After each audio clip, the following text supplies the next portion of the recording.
Venons-en à cette disparition dans le monde du théâtre et plus largement dans le monde de la culture. Peter Brook est décédé hier à Paris à l'âge de 97 ans.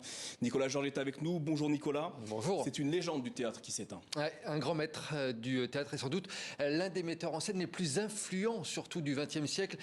Peter Brook, lui qui est né en Grande-Bretagne mais qui a mené une grande partie de sa carrière en France. Il a notamment été à la tête du théâtre parisien Les Bouffes du Nord durant plus de 35 ans.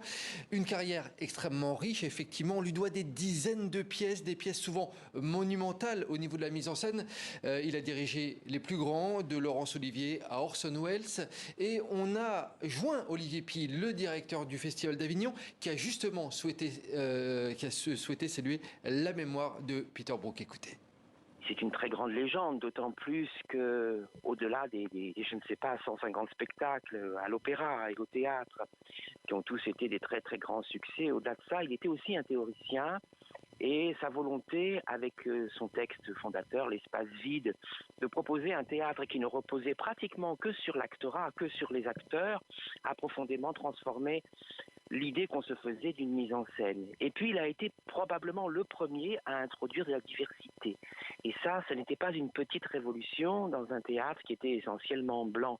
Tous les continents se retrouvaient sur ces spectacles et on avait l'impression d'assister à une image du monde.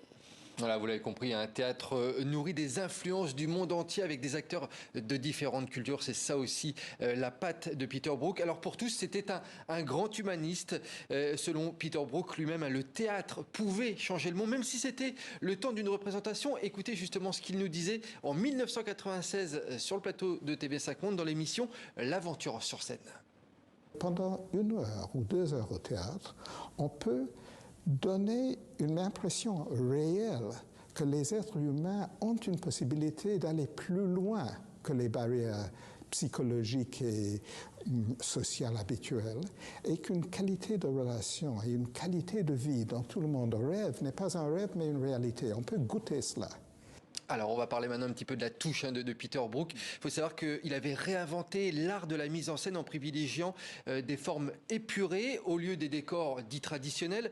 Parmi ses pièces incontournables, Le Songe d'une nuit d'été ou La Tempête, l'une de ses pièces les plus connues, c'était le Mahabharata. Et c'est une épopée qui durait 9 heures, une épopée sur la mythologie hindoue.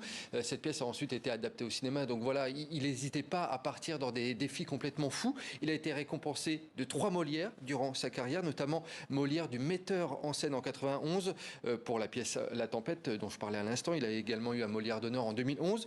Il a eu la Légion d'honneur, il a été commandeur des arts et des lettres.